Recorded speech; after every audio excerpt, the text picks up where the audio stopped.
Olá, bom dia. Hoje eu recebo aqui no Resenha o professor e coordenador do Movimento dos Trabalhadores Sem Teto, Guilherme Boulos.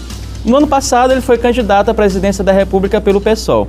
E aqui também comigo o radialista Robson Júnior para entrevistá-lo. Seja bem-vindo. Obrigado, John. Obrigado, Robson. Satisfação estar com vocês aqui hoje. Satisfação é nossa. Bom, vamos logo a um projeto recente que foi aprovado na Comissão de Direitos Humanos, que diz que agora os presos terão que custear suas despesas. Já foi aprovado naquela comissão e os presos que trabalham também terão que tirar dos seus salários 1/4 para pagamento de despesas. O que o senhor acha disso? O que é a política de segurança pública hoje no Brasil? Que só sabe resolver na bala e prendendo. Não atua com prevenção. O Darcy Ribeiro disse isso há 40 anos atrás, que se o Brasil não investisse em escola, ia ter que investir em presídio. Dito e feito. Não investiu em educação e nós temos uma massa carcerária que dobrou nos últimos 10 anos. Agora, você querer onerar a família de um preso, porque o preso ele está preso, ele não vai ter a condição ali de trabalhar para pagar isso. Você vai onerar a família de um preso, para custear, responsabilizar essa família pela atitude de alguém que for preso, isso é um disparate. Isso é uma desumanidade. Lembra casos que aconteceram na história de pelotão de fuzilamento que mandava a conta da bala para a família. Mas isso é descabido. Eu acho que a política de segurança pública no Brasil está indo para um caminho de fazer populismo penal. Pode até ter gente que aplauda, que acha isso bonito. Esse populismo na onda é muito fácil de se fazer. Agora, achar que isso vai desestimular o crime, achar que isso vai trazer algum tipo de solução para a segurança pública é demagogia, é mentira. Guilherme, eu tenho uma grande admiração por Frei Beto. Tive a oportunidade de estar com ele algumas vezes em entrevista e ele lhe faz uma referência imensa. Ele coloca você como dessa nova geração, o grande ícone dessa nova geração.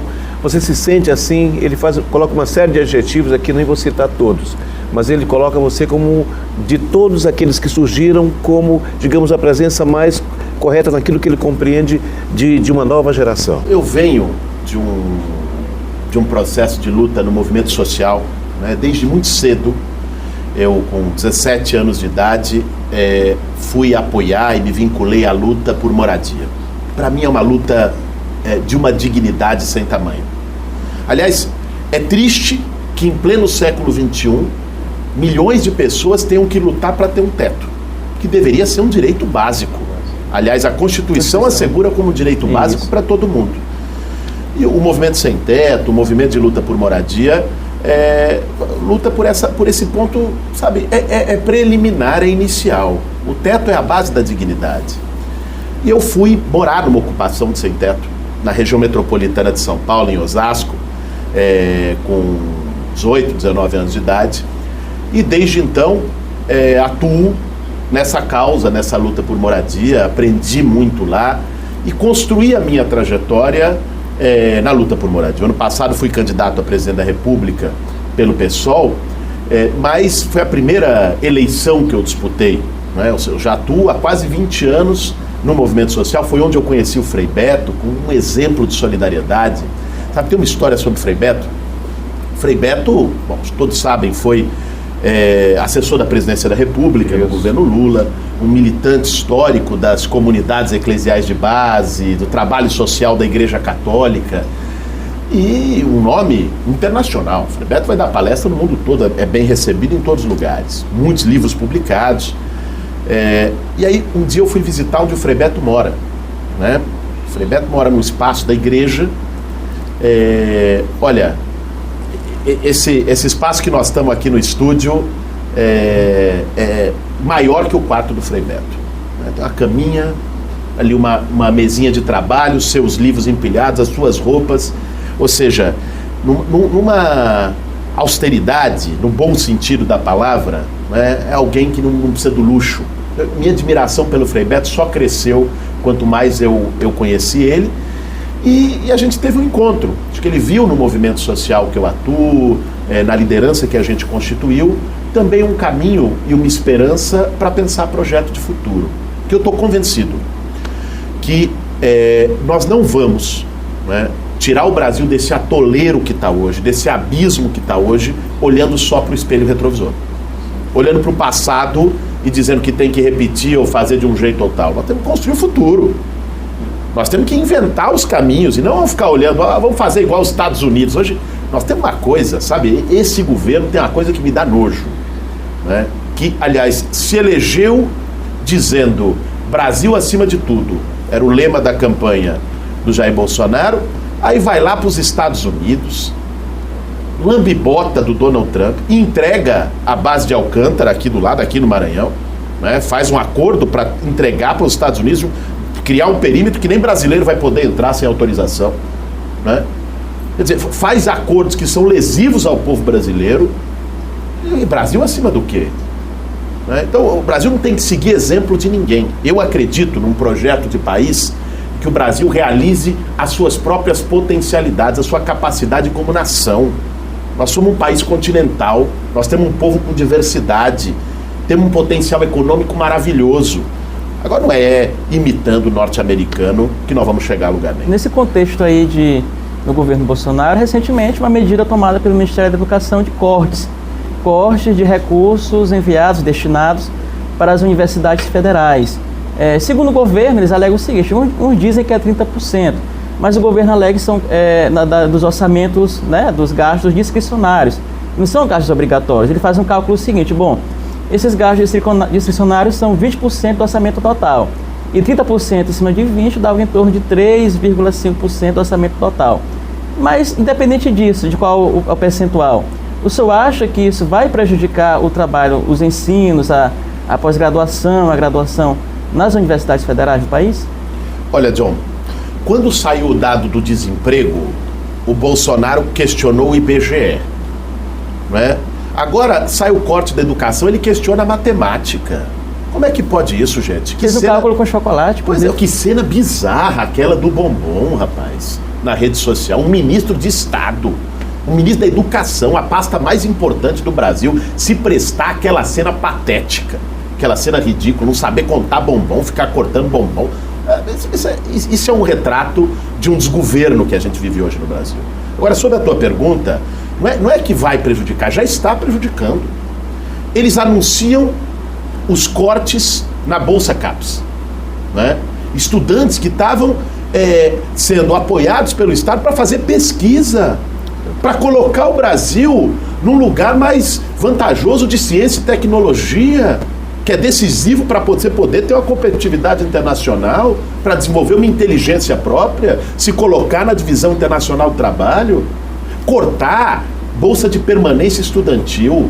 Se teve um avanço importante nos últimos anos nesse país, né, foi ter um maior acesso à universidade pública. Foi ter pobre entrando em universidade pública, que todo mundo sabe que não tinha. Foi ter negro entrando em universidade pública. Isso se sustenta com política de permanência estudantil, com política de cota. Essa turma está atacando isso, falta comida em bandejão, né? Não tem universidade nesse país. Eu estou rodando o Brasil e fui para várias universidades, conversando com professores, com estudantes. Nos últimos 2 meses estive em 14 estados. Estou aqui hoje fazendo atividades também, e o que eu tenho visto é a universidade federal que às vezes não tem lâmpada para trocar. E aí você contingencia, você corta os 30% no orçamento, né? O que você vai fazer? Você deixa o professor, o reitor, a instituição de ensino sem alternativa. Isso é um crime. Eles alegam, Boulos, por exemplo, que nos governos do PT, da Dilma, por exemplo, também houve contingenciamento. E, por outro lado, também justificam que, se a economia melhorar, voltarão esses recursos a serem destinados a investimentos. Diz que é necessário o governo fazer esses cortes. Como o senhor avalia, por exemplo, também nos governos passados, esse contingenciamento no Temer, no governo da Dilma? Primeiro dizer que eu não tenho compromisso com o erro de ninguém. Quando a Dilma fez cortes, quando botou o Joaquim Levy no Ministério da Fazenda em 2015, que é um cara do Bradesco, e fez uma política de ajuste fiscal, busquem aí no Google, quem quiser. Eu estava na rua, fazendo manifestação contra isso, né? Quando o Temer fez a mesma coisa, a gente estava na rua. Então, Bolsonaro que não venha querer, né, justificar a política de cortes dele pela política dos outros, né? A incoerência dele, que criticava quando não estava no governo e está fazendo quando está no governo, né? Então, isso não dá para admitir. Cortar em educação, qualquer governo que faça isso está dando um passo atrás na história. O Brasil vai conseguir avançar se tiver investimento em educação, mais investimento, não corte. Agora, você vê esse governo, é muito preocupante. Assim, aquele Paulo Guedes, gente, aquele cara é um maníaco da tesoura. Aquele cara só sabe cortar. Você já viu em 4 meses de governo esse cara falar a palavra emprego? Eu não ouvi. Vocês ouviram em 4 meses de governo o Bolsonaro ou ele falar a palavra investimento? Eu não ouvi. Mas corte, ajuste fiscal, né? Sacrifício, essa turma só sabe falar isso. E só sabe praticar isso. E quem está pagando o preço é o povo brasileiro. Porque essa política, não apenas na educação, no conjunto das áreas sociais, Robson, se você pegar, olha, assim, não precisa ser nenhum formado em economia para entender. Se o governo corta investimento, qual é o resultado? Isso vai tirar dinheiro da economia. Certo? Lógico, claro. Vamos pegar uma área como a educação. Se você construísse novos campos, você vai gerar emprego para o professor, emprego para os trabalhadores, emprego na construção civil para quem vai fazer a construção, né? Então, se você corta isso, você gera desemprego. E ao gerar desemprego, em nome de fazer um ajuste fiscal, de equilibrar as contas, as pessoas vão consumir menos, porque vai ter menos dinheiro circulando.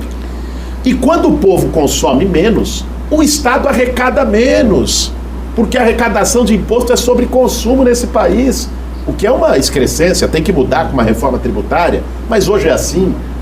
Então, o que era para ser um ajuste fiscal, não ajusta coisa nenhuma, porque o Estado arrecada menos.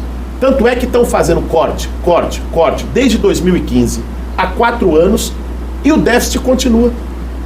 Essa política é insana. Só serve para engordar bolso de banqueiro, como o seu Paulo Guedes, ministro da Economia, que é banqueiro do BTG Pactual.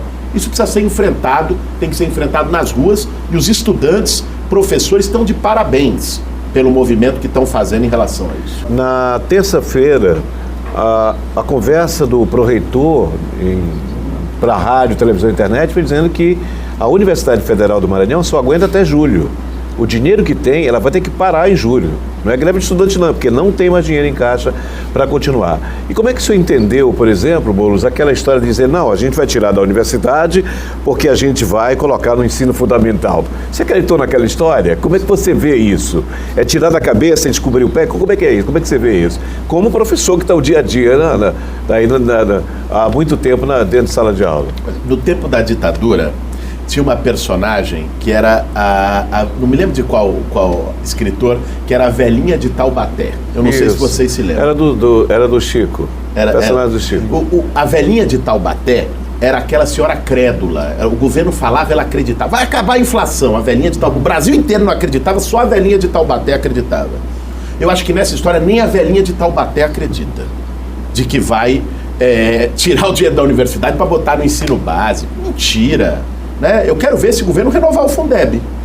Esse ano está em discussão o fundo do ensino básico. Tem uma proposta, né, inclusive encampada por vários governadores, aqui o Flávio Dino, a Fátima no Rio Grande do Norte, o conjunto de governadores, ela foi a autora enquanto senadora, para ampliar o percentual do governo federal na sustentação do ensino básico, né, no Fundeb.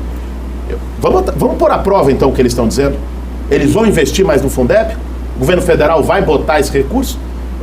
Não venha dizer, não cola.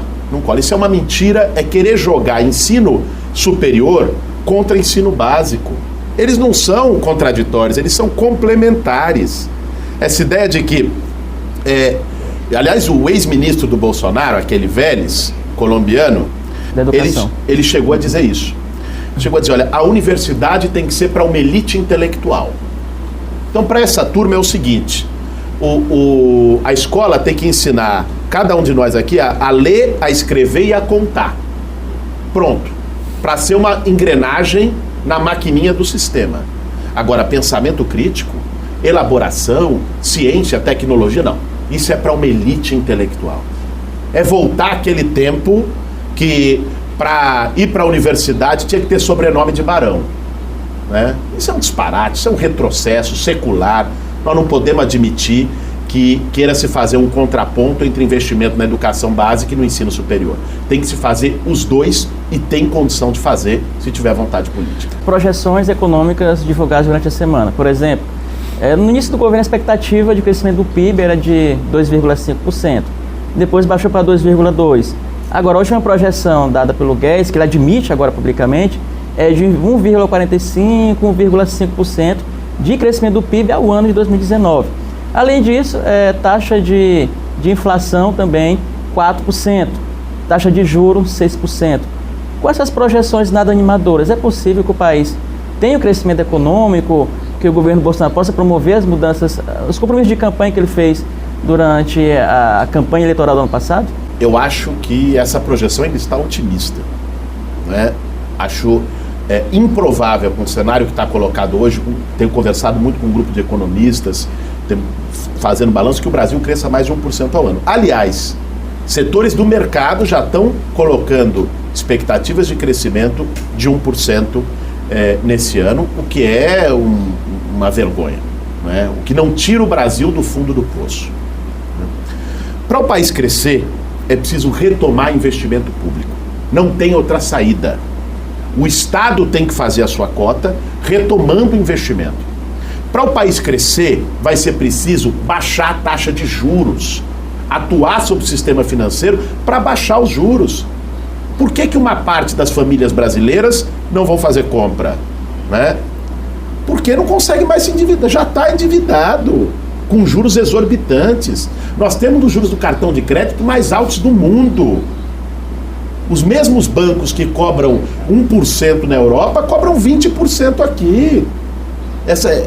Ou seja, nós temos que enfrentar a farra dos bancos, a Disneylândia financeira que é esse país. Isso passa pelo Estado reduzir juros da dívida pública, que consome uma parte importante do orçamento, e para eles é a única parte sagrada do orçamento, hein? Educação, corta. Moradia, corta. Política de geração de emprego, corta. Pagar juro para banqueiro? Sim, senhor. É dessa maneira que funciona a cabeça de quem está no governo. Nós temos que inverter prioridade. Para o Brasil ter um crescimento e num modelo de desenvolvimento sustentável, né, em que valorize as pessoas e não só o lucro de meia dúzia, o Estado tem que ter um papel chave de retomar investimento. Para isso, tem que controlar fluxo de capital, regular o sistema financeiro, né? Não deixar os bancos fazerem o que quiserem, e tem que ter capacidade de investimento a partir de uma reforma tributária progressiva. Esse é um ponto. Que a pergunta que todo mundo faz é: o Estado tem que investir em educação, tudo bem, mas de onde vem o dinheiro? Vocês ficam falando aí que o Estado, vocês da esquerda, vocês da oposição, ficam falando que o Estado tem que investir. De onde vem o dinheiro? A gente fala de onde vem o dinheiro. O dinheiro não vem arrancando a aposentadoria de forma covarde de trabalhador pobre que ganha um salário mínimo nesse país. O dinheiro vem fazendo com que o andar de cima comece a pagar a conta. É fazer uma reforma tributária. O sistema de impostos no Brasil hoje é uma vergonha. Todos nós aqui, né, classe média, trabalhador, os mais pobres, é quem sustenta o Estado brasileiro nas costas. Super rico não paga quase nada. Eu costumo dizer, disse isso muito na campanha do ano passado, que o Brasil é um Robin Hood ao contrário. Ele tira do pobre para dar para o rico, né? Então, o imposto no nosso país é quase todo sobre consumo, né? E muito pouco sobre renda e sobre patrimônio. Então, tem que ter taxação de grandes fortunas, como está previsto na Constituição, e nunca foi feito por falta de coragem. Tem que ter taxação de grandes heranças, numa alíquota maior, né? A alíquota do Brasil hoje máxima, estabelecida pelos estados, é 8%. Nos Estados Unidos chega a 40%. Tem que tributar lucro e dividendo, né? Que só a tributação de lucro e dividendo poderia gerar uma arrecadação de 50 bilhões ao ano. Tem que enfrentar a Bolsa Empresário. Mas 300 bilhões de reais em isenção fiscal, que o Estado deixa de arrecadar porque dá presente para os empresários não pagarem imposto. Se qualquer um de nós aqui não pagar o IPVA do carro, o que acontece? A polícia leva aqui para o pátio na semana seguinte, quando pegar. Agora, se empresário não paga 1 bi, tem desoneração. Se mesmo quando não é desonerado resolve sonegar, tem refis. Refinancia por 50 anos. É essa esculhambação que tem que acabar. Tem que cobrar quem tem, apertar o cinto do andar de cima. Aí vai ter dinheiro para investir em educação, em saúde, em todas as áreas sociais. É isso que nós defendemos. Ok. Boulos, Robson, só um instante, licença. Voltaremos com as entrevistas com o Guilherme Boulos. É só um instante, um minutinho.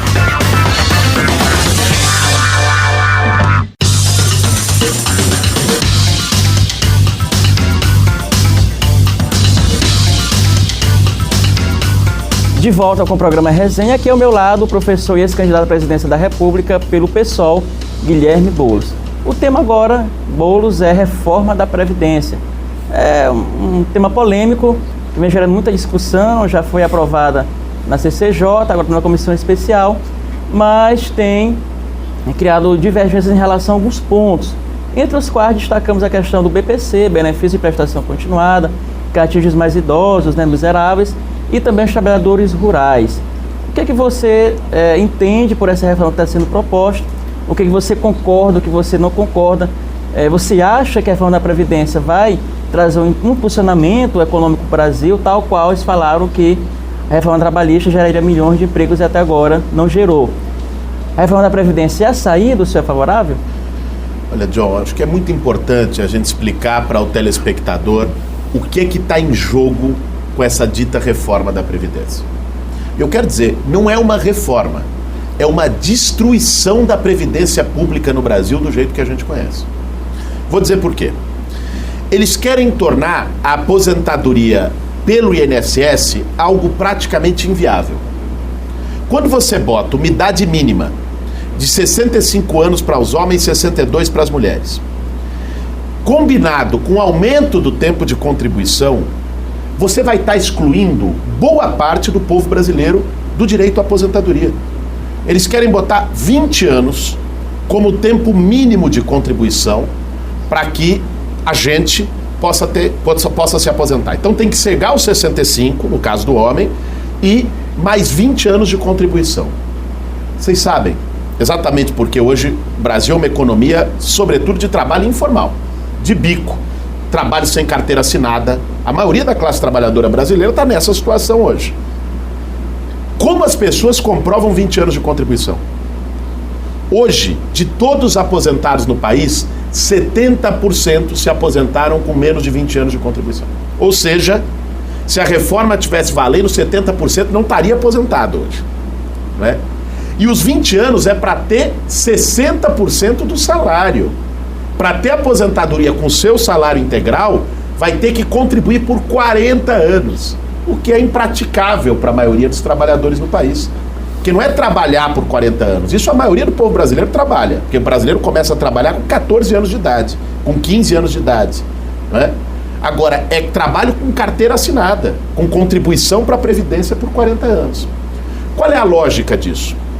É tornar a aposentadoria, não é, um privilégio de quem pode pagar por ela, e não mais um direito para todos. Capitalização, no pelo caso? Sistema da capitalização. Então, você dificulta o caminho do INSS. Bom, pelo INSS, quem está entrando no mercado de trabalho hoje, o jovem que está entrando, vai olhar essas regras, vai falar, eu não vou conseguir. Nem adianta eu contribuir com o INSS, porque essas regras são impraticáveis e elas são desvantajosas. Se eu me acidento, né, aposentadoria por invalidez, não vai ser mais o salário integral. Se perco um ente da família, pensão por morte, não vai ser mais aposentadoria com o benefício com salário integral, né? Então as pessoas olham isso. Aposentadoria rural é uma covardia o que estão querendo fazer, né? Botar 30 anos de contribuição, não aceitar mais a declaração de trabalho para poder contar o tempo, é um disparate, né? Aí a pessoa vai olhar e vai falar, eu não consigo. Aí quem criou o problema vem vender a solução, literalmente vender a solução. O que está por trás da capitalização? Qual o objetivo? A capitalização é a previdência privada feita por bancos, pelo Bradesco, pelo Itaú, por Santander, pelos bancos privados, que vai querer pegar a poupança do trabalhador. Então você vai pagar um boleto no final do mês, né, para um desses bancos e lá na frente tentar recuperar isso como aposentadoria. Primeiro, você não vai recuperar tudo, porque o banco, alguém já viu o banco entrar num negócio para perder? Ou para não ganhar? Né? Ou para ganhar pouco? Nunca. Então, o banco vai cobrar taxa de administração, não sei o quê, então uma parte desse dinheiro que você investiu, o banco comeu. A outra parte, lá na frente, pode virar a sua aposentadoria pela capitalização. Agora, isso de quem pode pagar. E quem não pode? Ou seja, a aposentadoria vira um privilégio. Quem não pode vai receber R$400 de benefício de prestação continuada a partir de 60 anos de idade. Esse mesmo sistema de capitalização foi feito no Chile, pelo Pinochet, um ditador que o Bolsonaro adora. Sabe o que aconteceu no Chile? Hoje, 30 anos depois, 80% dos chilenos recebem menos de um salário mínimo, dos aposentados chilenos, recebem menos de um salário de aposentadoria. Então, a capitalização empobrece, voltou a ter lá no Chile, eu tive lá, esse período, idoso no farol, no semáforo em Santiago, com receita de remédio, pedindo esmola para comprar remédio, porque não conseguiu se aposentar com o mínimo de dignidade. É isso que eles querem impor no Brasil.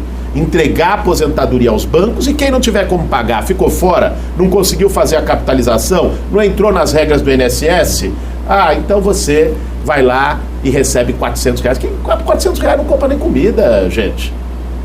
Nem a despesa no mercado. Ainda mais para o idoso que às vezes sustenta a família com o seu benefício. E as doenças da idade, todas elas não cobrem. Às vezes a metade do que ele recebe vai só com medicamentos.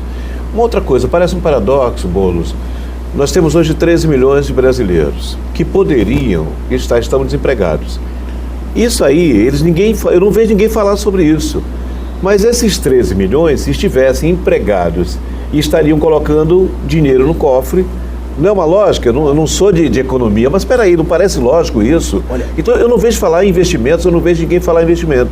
Porque se os 13 milhões que estão fora do mercado entrassem, quanto ia entrar nos cofres da Previdência? Esse é o tema, Robson. Eles ficam dizendo que a Previdência, você tem um grande rombo, um grande déficit. Olha... Existe esse déficit? O que existe é o seguinte, eu acho que tratar como uma questão de déficit ou superávit na Previdência é um erro. Você acha que existe um déficit da educação? Ou um déficit da saúde? Faz sentido falar isso? Na saúde o orçamento é de 100 bilhões ao ano. É um investimento para a saúde do povo brasileiro. Na educação, o orçamento é 130 bilhões. É um investimento, não é um déficit. A Previdência é também uma forma de investimento. Não é? Primeiro porque assegura velhice com dignidade para milhões de pessoas. Segundo porque assegura benefícios, inclusive para pessoas com deficiência, e aqui nós estamos falando de um papel social da Previdência Pública. Mas tem o que o Robson mencionou aqui, que é um papel econômico. 70% dos municípios brasileiros, muitos aqui no Nordeste, muitos aqui no Maranhão, 70% dos municípios brasileiros têm como principal fonte de movimentação econômica os benefícios previdenciários. BPC, pensão, aposentadoria. Se você corta isso, né, o cara que comprava a carne no açougue, o pão na padaria, não vai comprar mais, o açougue vai fechar, a padaria vai fechar. Você vai destroçar a economia. Se você faz uma reforma como essa, além de você jogar milhões de pessoas na miséria, você vai ter um efeito econômico destruidor. Ao contrário, se você inclui as pessoas no trabalho formal, você aumenta a arrecadação da Previdência. 2/3 da arrecadação previdenciária é folha de pagamento, é contribuição de trabalhador e empregador. Então, quando a economia cresce, tem mais trabalhador na formalidade, né? O resultado é a Previdência arrecadar mais, isso é óbvio, isso é lógico, né? Mas o caminho deles não é esse. E aqui eu queria fazer uma pontuação, John. Eles disseram que essa reforma era para combater privilégio e para acabar com o rombo do INSS. Eles até falam, Boulos, por exemplo, eles fizeram uma média de alguns servidores públicos, né, legislativos, alguns deputados ganham R$28 mil, enquanto outros trabalhadores comuns ganham R$1.500. Disse que vão combater esses privilégios. Você acredita nisso? Vamos lá. Privilégios e combater o rombo. Duas mentiras descaradas, deslavadas e sem vergonha. Vou te dizer por quê. Combate a privilégio na cúpula do serviço público existe e tem que ser combatido. Nós defendemos. Certo. A começar pelos militares. Quem é que combateu? Olha, a reforma do Bolsonaro se mexe nisso. A previdência do serviço público, mais de 50% do gasto da previdência do serviço público é com militar. São menos de 1/3 dos aposentados do serviço público. Tem uma série de privilégios. Não mexeu. Não teve coragem. Tinha que mexer na cúpula do Legislativo, na cúpula do Judiciário. É um escândalo. Juiz, desembargador se aposentar acima do teto constitucional, auxílio terno, auxílio, sabe, moradia tendo casa. Isso é um escândalo, isso tem que ser combatido, né? Agora, os maiores privilégios da Previdência ninguém está falando, que são os privilégios do poder econômico. Você sabe quanto o INSS deixa de arrecadar todo ano com desoneração fiscal, com isenção fiscal para o INSS? 57 bilhões por ano deixa de arrecadar porque a empresa, né, não precisa pagar a contribuição previdenciária, porque recebe isenção, né? Você sabe quanto a reforma trabalhista que eles fizeram, que o Bolsonaro votou a favor, que o Temer propôs, a reforma trabalhista deles gerou de prejuízo de arrecadação, pode chegar esse ano a 30 bilhões, porque jogou um monte de trabalhador para a informalidade, sem carteira. E aí o trabalhador sem carteira não contribui com a Previdência. Então, nós temos que mexer nos privilégios, cobrar dívida das grandes empresas. Um monte de grande empresa, de grande banco. Soma tudo, dá quase 500 bilhões de reais que devem para a Previdência, ninguém cobra. Agora, quer pegar em cima do trabalhador que recebe salário mínimo, do deficiente que recebe BPC, é um escândalo, é uma covardia, falta coragem. E tem a questão do rombo. Sabe o que eles vão fazer com essa reforma? Falir o INSS. Pensem comigo. Se eles conseguem implementar o regime de capitalização, o que acontece? Hoje, a Previdência é sustentada por 3 pilares. O trabalhador paga a contribuição, a empresa, o empresário paga a contribuição e o Estado paga a sua parte por meio de impostos previstos na Constituição, COFINS, PIS, contribuição social sobre lucro líquido, que vão para a Seguridade. Se você faz a capitalização, o único a pagar é o trabalhador, porque ele vai fazer a sua própria poupança. O empregador fica isento. A empresa não paga mais nada, ó que beleza, né? Então só o trabalhador paga, e ele vai pagar para um banco, não para o INSS. Aí o INSS vai falir, porque vai deixar de ter contribuição do empregador e vai deixar de ter a contribuição do trabalhador. Então, eles estão dizendo que isso é para acabar com o rombo, eles vão criar um rombo sem fim se fizerem essa reforma. Essa reforma, vamos falar aqui o português claro, essa reforma é para encher o bolso de banco com o sistema da capitalização. É isso que está em jogo e é por isso que nós temos que ir para as ruas. É por isso que nós vamos ter que trabalhar para barrar essa reforma da Previdência. Boulos, falando um pouquinho de política agora, a nossa pauta é política, vamos fazer um retrospecto da eleição passada. O ex-presidente Lula não pôde ser candidato por uma condenação, foi pedido para participar das eleições quando ele da ficha limpa. E depois o campo dele, das esquerdas, os partidos que formam a esquerda, no qual situa-se o PSOL, decidiu tomar outros caminhos. Muitos dizem, não, temos que apoiar um candidato só. E esse candidato melhor pontuado à época nas pesquisas era o Ciro Gomes. Mas o PT fez uma aliança com o PCdoB, apoiou a candidatura de Fernando Haddad, o senhor foi candidato, Manuela foi vice do Haddad. O senhor acha que essa foi a melhor estratégia ou acha que deveria ter só um candidato, poderia ter sido o Ciro, para vencer o Bolsonaro, conforme as pesquisas mostravam? Olha, existe diversidade no campo da esquerda. E ela se manifestou numa eleição em 2 turnos, com várias candidaturas em primeiro turno. Dizer que a esquerda perdeu a eleição porque tinha vários candidatos no primeiro turno seria uma mentira, seria falsificar a história, não é? Um dos candidatos desse campo progressista de esquerda foi ao segundo turno, e aí todos apoiaram, alguns com mais disposição, outros com menos. Eu estive firmemente no segundo turno, apoiando o Fernando Haddad, não porque não tenha diferenças com ele e com o PT, mas tive porque via o que significaria para o Brasil um governo Bolsonaro, né? Esse desastre que está acontecendo. Agora, algumas questões precisam ser colocadas sobre a eleição do ano passado. Nós apresentamos um projeto do que a gente acredita para o Brasil, né? Um projeto que significa olhar para o futuro, resgatar a esperança e fazer enfrentamentos de verdade, né? Fazer com que o andar de cima pague a conta da crise, enfrentar banqueiro, propor uma reforma política para dar fim a esse sistema do toma lá da cá, do balcão de negócio, né? Democratizar o Estado brasileiro. Esse programa precisava aparecer na eleição.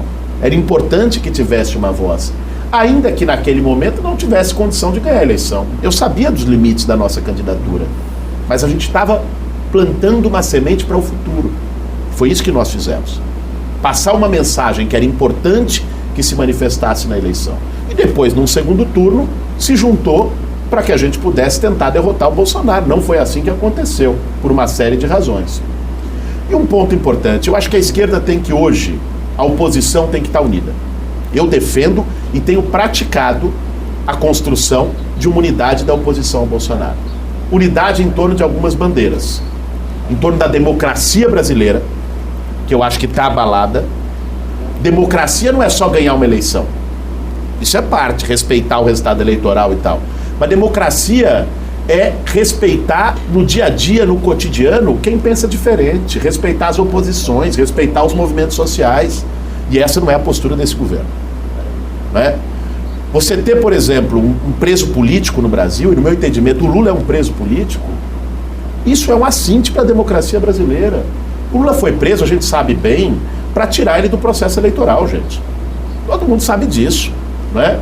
Foi preso para isso, foi preso por um juiz que condena e prende ele sem prova e depois vira ministro do maior beneficiado pela prisão do Lula, né, que estava em segundo nas pesquisas e passa a ficar em primeiro quando o Lula sai. Mas, Bruno, não foi os tribunais que condenaram o Lula, o TRF4, depois confirmado pelos tribunais? Olha, quem condenou o Lula foi o Sérgio Moro, hoje ministro do Bolsonaro. Mas foi respaldado as decisões. E que parece que fez um acordo espúrio com o Bolsonaro para ir para o STF. Isso precisa ser investigado. Só aceitou com acordo sindicado pelo STF, agora é toma lá da cá no STF também? Como é que é isso?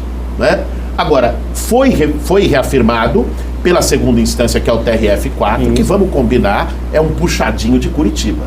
Não teve uma decisão do Sérgio Moro que o TRF4 não ajoelhou e disse amém. É um puxadinho de Curitiba. Algum dia a gente vai saber que tipo de relação que tem aí, né? Agora, minha compreensão do processo é que houve uma condenação política, que o Lula é um preso político. Defender a sua liberdade, eu estou comprometido com a defesa da liberdade do Lula, que acho que é um preso político, né? Acho que essas pautas em relação à democracia são necessárias e tem que nos unir. E a pauta em relação aos direitos sociais. Essa turma está destruindo o Brasil, gente. Temos que acordar. Está entregando o Brasil para norte-americano. Quer fazer uma reforma da Previdência que acabe com a aposentadoria. Está tirando da educação, deixando escola e universidade a pão e água, né? Está cortando em tudo que é lado, não investe. Então, as oposições têm que estar unidas em torno dessas pautas e nós, o PSOL, né, fizemos uma reunião, inclusive estava o governador Flávio Dino há um mês atrás em Brasília, Flávio Dino, Sônia Guajajara, aqui maranhense, que foi minha companheira de chapa, Fernando Haddad, Ricardo Coutinho, ex-governador da Paraíba do PSB, juntamos para pensar desafios da oposição. E eu acho que cada vez mais a oposição vai ter que trilhar caminhos em comum para derrotar um projeto que, no meu entendimento, é um mal maior. Boulos, só mais um intervalo, resenha volta já já. Mais um rápido intervalo, só um instante, daqui a pouquinho voltamos.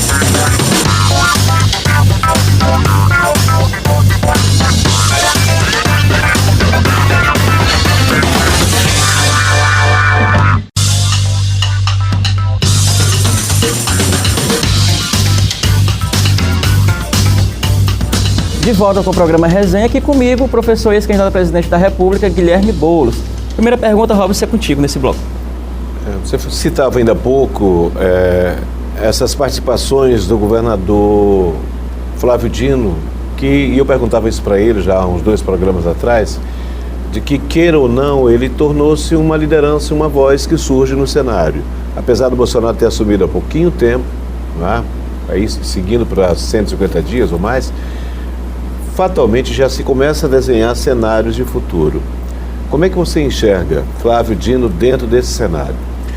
Eu acho que o Flávio é um quadro importante do campo progressista, do campo de esquerda no Brasil. Tem tido um papel de liderança também entre os governadores do Nordeste, para colocar as pautas, iniciativas que os governadores do Nordeste tiveram, inclusive contra a reforma da Previdência, a capitalização, o corte no BPC, em defesa da soberania nacional. Tivemos juntos nessa mesa que citei ainda há pouco, em torno de 3 eixos, que é democracia, direitos e soberania. Eu acho que o Flávio tem sido uma voz importante, né, pelo exemplo, pelo que tem feito aqui no Estado, e como contraponto, né, a esse desgoverno que está acontecendo no Brasil. Eu estou muito convicto que ninguém sozinho, nenhum partido sozinho, nenhum movimento social sozinho, nenhum governo sozinho, local, vai conseguir fazer frente, né, a essa avalanche de retrocesso. Nós vamos ter que estar muito junto, né? E acho que o papel do Flávio, junto com outras lideranças também, entre os governadores, com outras lideranças político-partidárias, com outras lideranças dos movimentos sociais, é um papel de ajudar a estar na linha de frente, né, dessa oposição ao Bolsonaro. O próprio ex-presidente Lula citou o Flávio, você, o Ciro Gomes, como figuras importantes, né, da política nacional, que podem ser potenciais candidatos aí nas próximas eleições. E como você prospecta, por exemplo, você acha que deve-se pensar as eleições só daqui a 4 anos, ou alguns já defendem a tese de já começar a trabalhar agora, percorrer o Brasil, discutir, fazer o debate com os segmentos sociais, com a juventude, já no sentido de um enfrentamento com o próprio Bolsonaro daqui a 4 anos. Você se coloca, por exemplo, como uma alternativa daqui nas próximas eleições pelo PSOL, assim como o próprio Flávio, como o próprio Ciro Gomes, ou você acha que ainda é cedo, que é necessário se discutir isso só mais na frente? Olha, John, eu acho que quem atuar em 2019 com a cabeça em 2022 vai perder o bonde da história. Antes de pensar em ganhar 2022, vamos ganhar 2019. Nós temos aqui uma batalha que é a tentativa de destruir a Previdência Pública, de destroçar a educação no país. Um governo é de um despreparo atroz, mas não é só a política do Bolsonaro, não. Dá vergonha alheia ver aquela gente, né? Ver o Sérgio Moro, né, falando daquele jeito, não consegue, diz que adora a biografia, não consegue citar uma, né?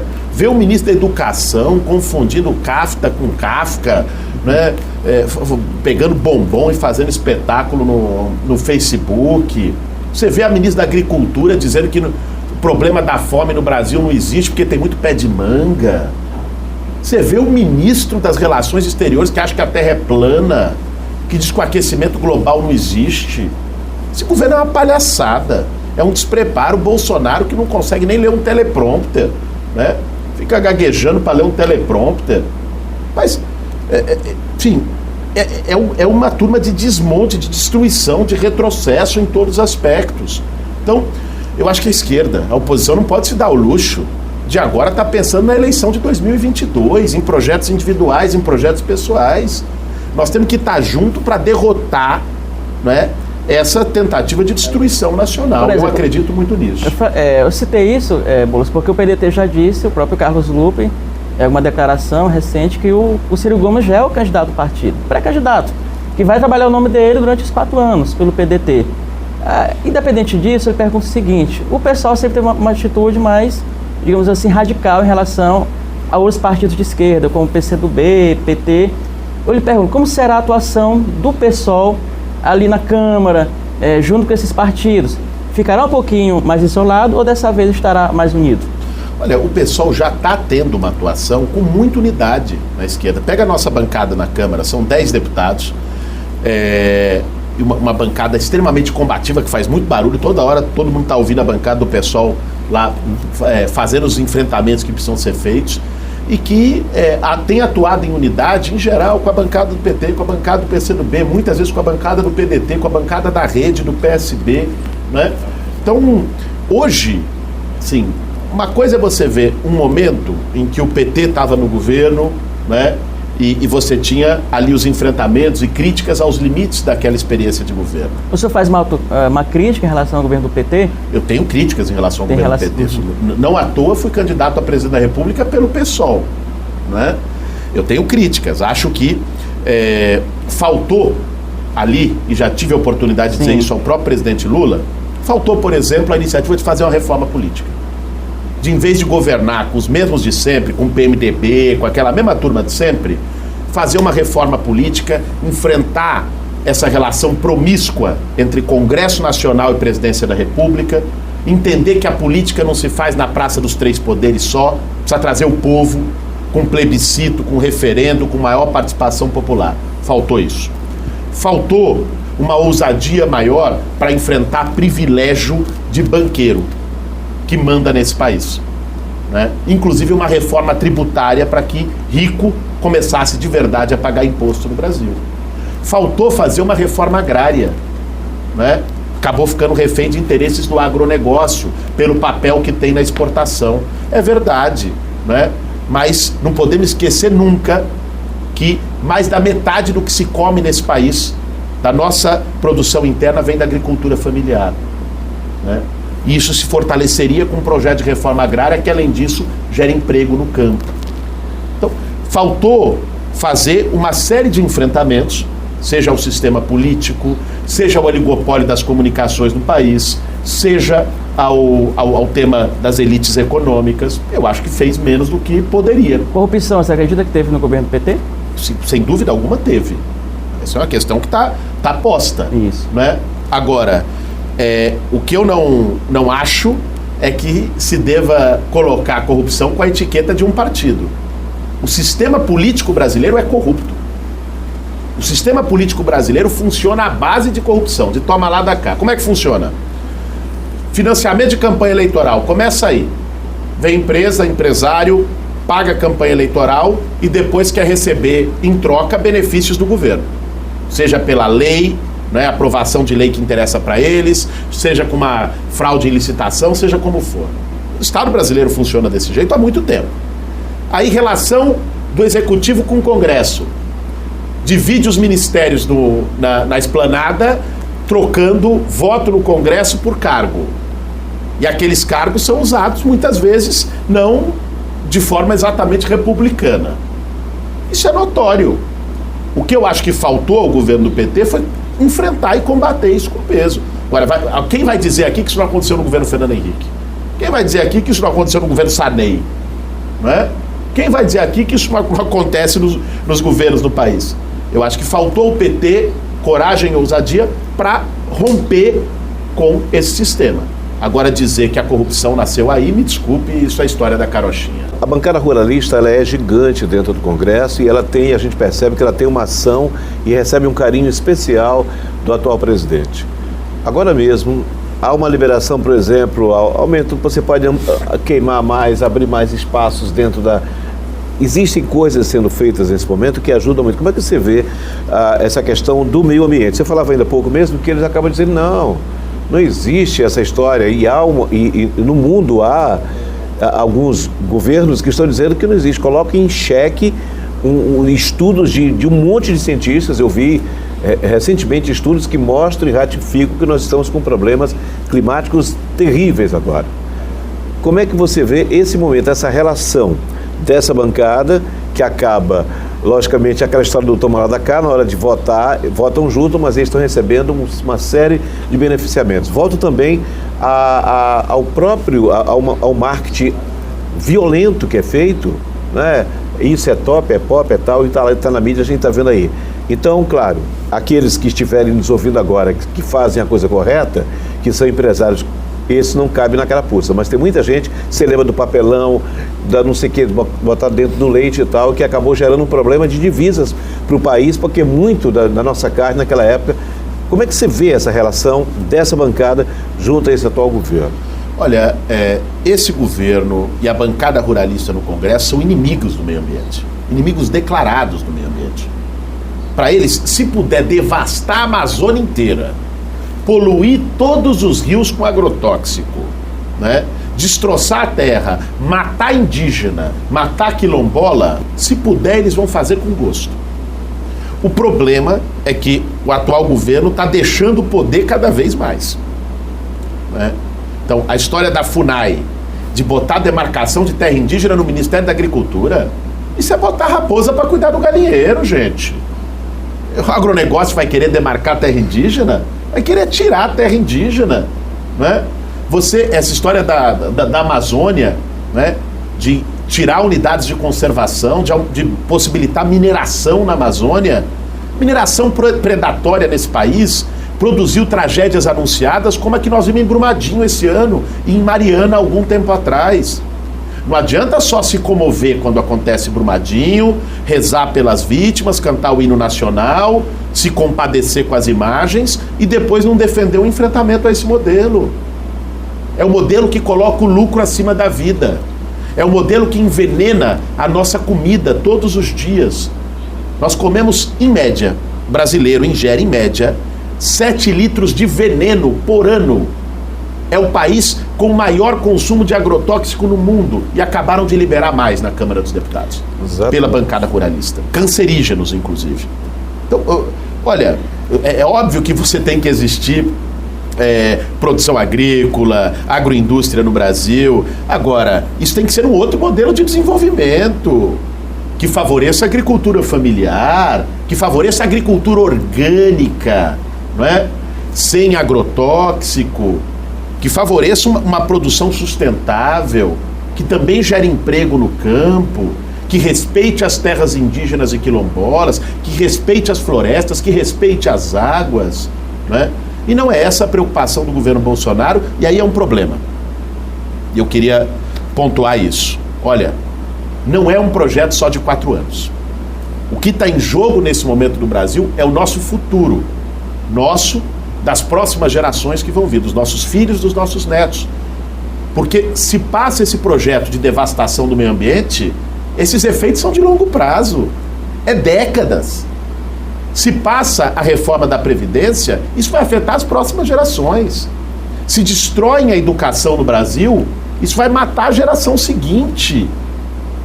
Então, o que está em jogo nesse momento, bom, nem sem falar no tema da segurança pública, de achar que vai resolver tudo com arminha, no cada um por si, liberando arma para as pessoas, aliás, desrespeitando o Estatuto do Desarmamento, isso vai ser judicializado, já está sendo, inclusive pelo PSOL também, né? Mas não achar que isso vai virar um bang-bang, uma carnificina nesse país.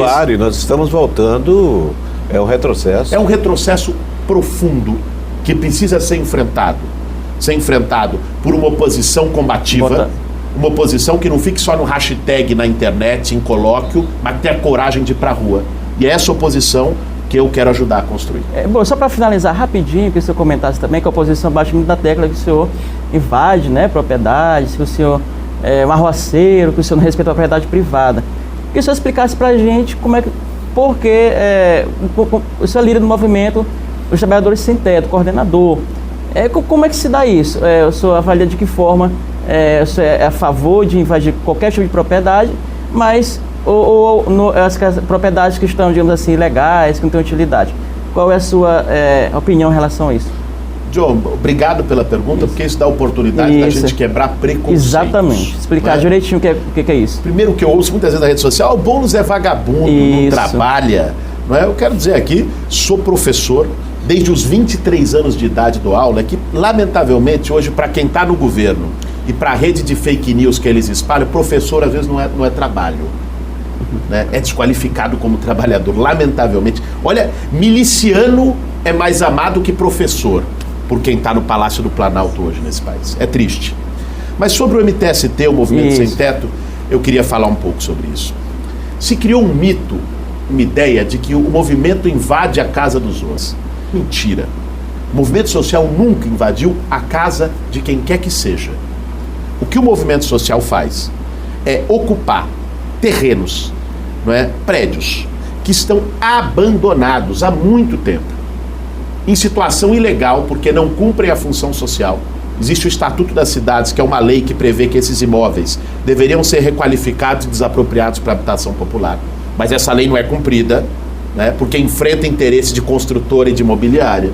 Então não cumprem.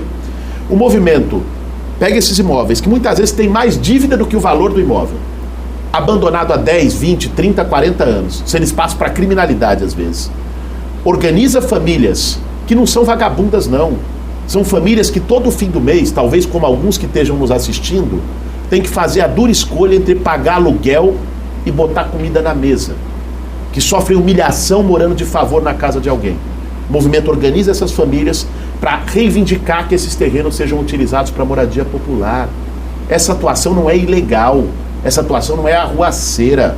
Ilegal é ficar terreno abandonado sem cumprir função social, né? Ilegal é esses caras nunca pagarem imposto. Ilegal é esses grandes proprietários fazerem o que bem entenderem enquanto o direito à moradia é desrespeitado. Essa é a atuação do movimento social e eu tenho o maior orgulho de, nos últimos 18 anos da minha vida, ser parte de um movimento que luta por um direito tão fundamental como é a casa das pessoas. Boulos, Robertson, a gente agradece a participação de vocês. O nosso telespectador também te agradece muito pela audiência e o Resenha fica por aqui. Tchau.